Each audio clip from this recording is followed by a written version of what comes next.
So, Okay, um, I will speak. I will speak in English, so yeah, we get sure. a English audience involved.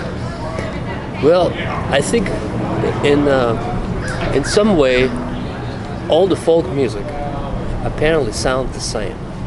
But if you would compare, say, like Russian folk music to even African folk music, or like Irish folk music, those are the elements.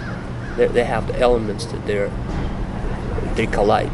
They collide to the point that you have pretty much identical music somewhat. It's crazy, but it's a fact. Gypsies or Romani people coming from India, which is border with China, which is Yeah. borders with Arabic nations. Yeah. They share what they call the same scale. It's like do re mi fa sol si do si la sol fa mi re do. They have a same type of scale, but it's a different monolith, a little bit separated, like in Indian ragas or something like that. If you compare those, so essentially it's the same scale that travels to the Jewish communities and Arabic. So originally gypsy music comes from India. Yes, yeah. Well, the roots are apparently long time ago. They were from North India, from called the Romnastan. Rom was the area. Rom was the area that they were originated from, and they were pretty much kicked out of that region, and they became the Bedouins. They became the Bohemians. They became the travelers. That was a long time ago. So that's where historically the myth goes. But nonetheless, when they travel, maybe at the time they travel, the music changed with them, and what they brought to the folk music, and that's what I believe is true because I studied that myself. What they brought is called the turnaround over the fifth. So basically, if I sing it to you, so it'd be like da da di da da di da da da da di da da. So that little, it's called the microtonic. Microtonic turnaround into the minor mode that you were. That's what makes it so gypsy. So every region, Serbia, any country like Russia, yeah, they have that. Yeah. But that's what we call. Oh, that's what makes the song kind of gypsy. So a little bit of that little microtonic twist, just that little bit, makes a whole different song.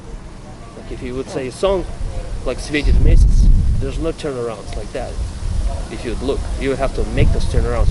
But funny enough, if you start putting those turnarounds into "Светит месяц," that's gonna sound Indian. It's amazing. You know?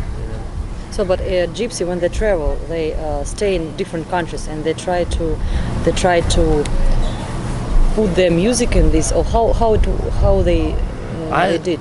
What I mean, these gypsy people who travel always in the people different places. family traveled. You know, some people they would work with metal. They would work with horses. A lot of them they were like working like as a fortune tellers. You know, but there were a lot of hard workers, the gypsies, and a lot of actually people that have sort of like musical families. You know, that was their job to entertain. Gypsy music, Russian gypsy music separates to the sad ballads and what they call the chorales. They used to be a long time ago. There'd be one guitar and a lot of women sing. You know, there would be like a choir of 15. That's what we inherited. That's what we call the gypsy music. Now that's why they're so sad. But the roots again come into that slow gypsy raga, like that Indian raga. Yeah, Indian sort of like the one that starts slow and then becomes fast, and then it has like a da da da da da da. That's Indian folk music, believe it or not.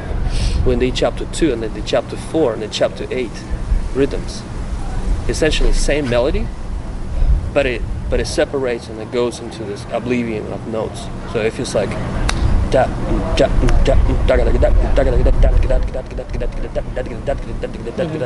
and they do it with the mouth. When they teach the kids to play music, they have to play with the mouth, imitate the drumming with the mouth, and then they do the whole ritual with the instrument.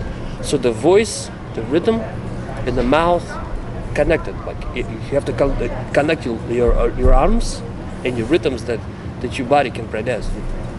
Any parts of your body. So they use hands. Yeah, Oh. but sometimes they use legs too, like legs and the body parts. Yeah, when you see Spanish in the south of Spain, this dance, flamenco. Yeah, they use gypsy. A lot of gypsies dance this. Yeah, there's like a sort of like a tapping kind of. Yeah. Like but women they dance with their barefoot, usually with the barefoot. Yeah. Guys they use their shoes or like they put little things on the shoes and things like that. But what about another cultural motifs in your music?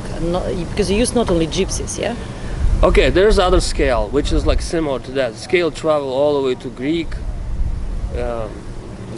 culture and all the way to Macedonia, Albania, and all the Balkans. Well, Macedonia is like a mecca of the Balkan music.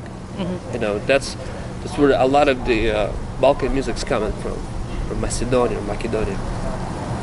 Macedonia produced so many beautiful Balkan songs, and they kind of actually like Russian ballads again. But the rhythms, it's uneven rhythms. Like they kind of have like sort of like similar rhythms to our music, like to the Western music or like the Russian music, which is like polka, 2/4, 4/4, and or like waltzes. But they have a different called the swing of the like 7/8 kind of a swing. It's like There's a swing. It's like that. It's 3/8. It's like a waltz, like broken waltz, and also 7/8, which is like that.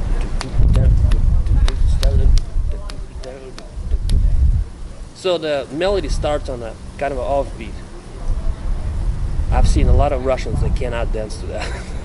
Put it this way, it is a bit difficult rhythm, and the most difficult probably would be Bulgaria, that they have crazy rhythms, completely a little bit different. But you can considering yourself like a gypsy musician.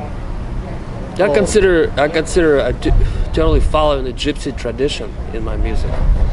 Like what I said earlier, those turnarounds in the musical microtones. I try to follow gypsy tradition of that aspect. So there's Arabic, and there's actually the Romani tradition of that. That's what I'm trying to do. I'm trying to follow exactly what gypsy would do with this. But then again, how do you split the scale? Because essentially scale is the same. Like if you take the Indian scale and you say you play it on sitar, that's going to sound Indian. If you play the same scale real fast on accordion, it's going to sound gypsy. How do you separate that? So the question is a bit tricky. Once played on the guitar, it sounds flamenco. Once played on brass, like on trumpet, that is going to sound Balkan.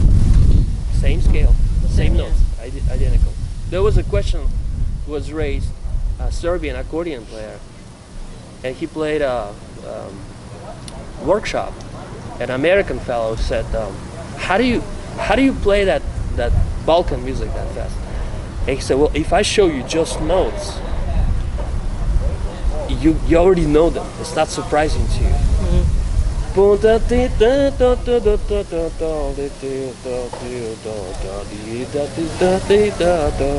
Okay, so you play those notes, but the slur, how do you get on the note? Yeah, this is details, like really important details. That's what represents the very area of that. So the skilled player, he already knows the Serbian way of playing accordion, or the Bulgarian way of playing accordion. To us, to some people, like not. It's gonna all sound Turkish or Jewish. Like I was asked questions a lot of times. what are you doing playing this Jewish music? I said, it's the same scale, but it's not Jewish, it's gypsy. It's like, it's not sound gypsy. It's totally Jewish. Some kind of like Odessa song. I said, no, it's written by Shaban Bayramovich, and it's actually Balkan music. How's this Balkan? It sounds Jewish, but because I played on accordion. So, but my question is, what do you think? Why gypsy music? What the reason of success gypsy music almost every country? So it doesn't matter what language you speak, it doesn't matter what culture you are. Gypsy music are so like energy, dynamic, and a lot of fun actually. But you already answered that because yes. because of the fire and the passion. Fire? Fire inside of the music. It's so passionate, and you can always rely on this gypsy madness, you know. Yeah, always. It's always there, because the melody is simple. Well, it's kind of like their clothing, you know. You have to shine right away. It's like it just make you like. But because it's simple, but it performs so passionate that you would like pretty much, and that person would stand up. You know what I mean? Yeah. So it's like that. There's no other way around to play this music. To me, most passionate would be like a Romanian violin. That's probably the crazy passionate pieces. We all know them too. Like in Russia, they study that.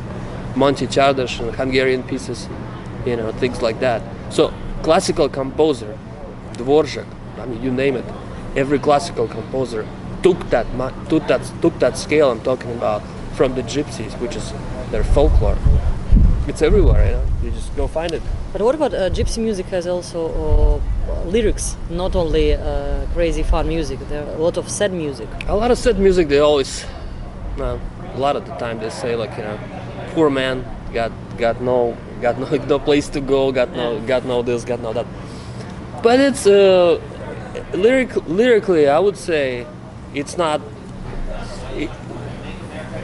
I think gypsy music lyrically is sad sometimes, happy, this and that, but it's pretty basic in a way, you know. It's pretty like, you know, what I mean by basic is it's not like nobody's gonna trick you with the words. They actually there's sometimes songs like Doombala Doombala, it's just playing on words, you know, or like counting words, which is again like. What does it mean, Doombala? Doombala doesn't mean anything. It doesn't mean anything, but it's like counting.